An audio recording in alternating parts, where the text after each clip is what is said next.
Tapi untuk Richard sang anak kecil yang dulu berdiri melawan pemberontakan dengan keberanian sejati, akhirnya tubuhnya dimakamkan di Westminster Abbey, bukan sebagai penguasa, tapi sebagai pelajaran. Di sisi makam istrinya, Anne dari Bohemia, yang lebih dahulu pergi, Richard beristirahat. Mungkin hanya dalam kematian mereka bersatu kembali, warisan yang tak terucap. Ia meninggalkan lebih banyak pertanyaan daripada jawaban. Tapi satu hal pasti, Richard kedua adalah cermin dari sebuah zaman yang rapuh. Ketika seni dan kekuasaan berseteru dalam satu tubuh manusia, seorang pemuda yang mencintai keindahan lebih dari perang, dan yang mengira bahwa kekuasaan Tuhan bisa dijelmakan dalam jubah sutra dan istana batu. Shakespeare, lebih dari 100 tahun kemudian, menangkap esensi jiwanya. Lepaskan mahkotaku dari kepalaku, lepaskan cincin dari jariku. Tuhan tahu aku tidak ingin menjadi raja lagi. Dan dengan itu, Richard hidup kembali bukan di medan perang, tapi dalam kata-kata, tempat di mana jiwanya selalu merasa paling nyaman.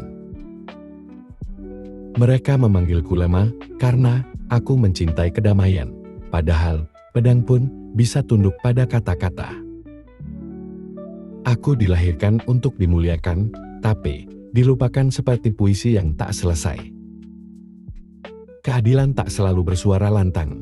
Kadang, ia tenggelam dalam doa seorang raja yang ditinggalkan. Tahta adalah sangkar emas, indah dilihat, namun menyiksa jiwa yang tinggal di dalamnya. Seorang raja bukan hanya memerintah dengan pedang, tapi dengan sunyi dan pikiran.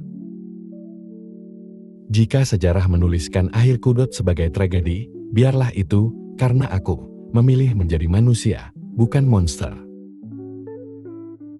Aku memerintah sebagai manusia, tapi dihukum karena tidak menjadi dewa.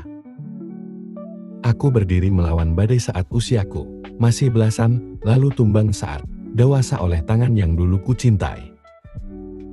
Kemegahan adalah ilusi, dan ilusi adalah jalan raja yang terasing. Apa artinya mahkota jika dunia mencabut kepercayaan darimu?